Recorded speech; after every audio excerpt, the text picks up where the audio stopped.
नमस्कार शेतकरी मित्रांनो, बरेच दिवसापासून शेतकरी वाट बघत होते। पीएम किसान योजनेचा जो 21वा हप्ता होता तो शेतकऱ्यांच्या खात्यामध्ये अजूनपर्यंत आला नव्हता आणि त्याचीच वाट शेतकरी बघत होते, कारण बिहार इलेक्शन सुरू होते आणि त्यामुळे आचारसंहिता लागलेली होती। आचारसंहितेमुळे हा जो हप्ता थांबलेला होता, तर काल इलेक्शन झाल्या लगेच केंद्र सरकारने जे आहे तर जे पीएम किसान योजनेचा जो 21वा हप्ता आहे त्याची तारीख ही जाहीर केलेली आहे आणि त्याची तारीख ही 19 नोव्हेंबर 2025 रोजी जे सर्व पात्र शेतकरी आहे पीएम किसान योजनेतील त्या सर्व पात्र शेतकऱ्यांच्या खात्यामध्ये जे 2000 रुपयाचा पीएम किसान योजनेचा हप्ता आहे तो जमा होणार आहे।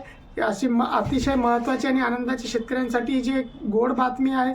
लवकरच आता शेतकऱ्यांच्या खात्यावरती जे आहे तर 2,000 रुपये जे पीएम किसान योजनेचे आहे तर ते 19 नोव्हेंबर रोजी शेतकऱ्यांच्या खात्यामध्ये येणार आहेत। अशाच महत्त्वाच्या अपडेट मिळवण्यासाठी जर तुम्ही चॅनलवरती नवीन असाल तर चॅनलला सबस्क्राईब जॉईन नक्कीच करा।